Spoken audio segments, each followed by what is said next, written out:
Do'stlar, barchaga assalomu alaykum. Biz kelib turgan lokatsiya Termiz shahar katta masjidi, yana ham Orientir 2-akademik litsey yoki Akbar oshxonasi. Orqa tomonda bo'layotgan 4 qavatli domlardamiz. Bu videorolikimizni bu domdan oldin ham sotuvga chiqargan edik. Hozir narxi 15 million so'm kamiga srochniy pul kerak bo'lganligi tufayli tushdi. Oldin 395 million chiqardik, hozir 380 million so'm. Bizdan 380 million so'mga so'ragan mijozlar bor edi. Uyda egasi rozi bo'lmagan edi. Mana hozir ham bizga ko'rsatayotgan bo'lsa, ulguring 380 million so'm. Naqd pul yoki bir 200 million so'mga yetmay qolsa, uyda garovga qo'yib, sizlarning nomlaringizga o'tkazgandan so'ng bankdan kredit chiqarib beramiz. Hozir men turgan xona uyning mehmonxonasi. Noldan qo'porib remont qilingan Yevro remont yurtdoshlar.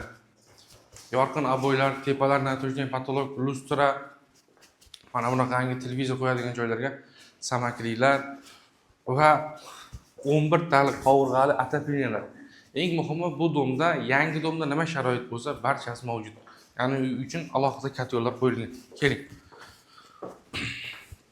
Mana men turgan joy, bu tashqi eshik, bu koridor.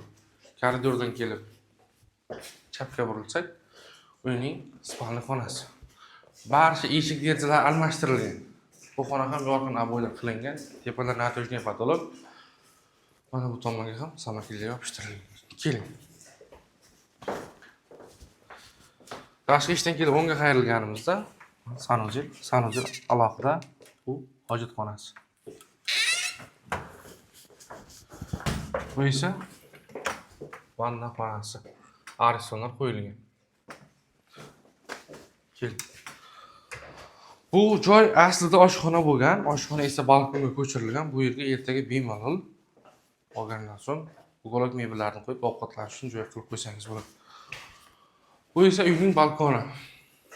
1.45 ga 6 metr uzunlikda. Mana balkonga ham atapinalar qo'yilgan.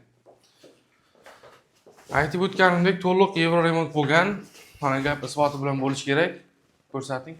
Mana uy uchun alohida katyol. Mana yangi holi ishlatilmagan. Mana gaz plitalari, dimoxod barchasi yangitdan qo'yilgan yurtdoshlar. Narxini aytib o'tdim, 380 million so'm. Tezda ulguring. 4 qavatli dom, birinchi qavat, umumiy maydoni 59 kvadrat metrni tashkil etyapti. Faqat naqd pul yoki cheris bank orqali pul chiqarib beramiz. 200 million so'm yetmay qolsa. Pastda qoldirilgan, ya'ni 99 kodi bilan 347 1020 raqamiga murojaat qilishingiz mumkin. Chetda yurganlar uchun bu raqamda WhatsApp, Telegram, barcha ijtimoiy tarmoqlar ishlamoqda. Eng muhimi tinch joy. Maktab, bog'cha juda yaqin. Maktabga 8-maktabga borishadi vatandoshlar. O'z fikrlaringizni izohlarda qoldiring. Salomat bo'ling.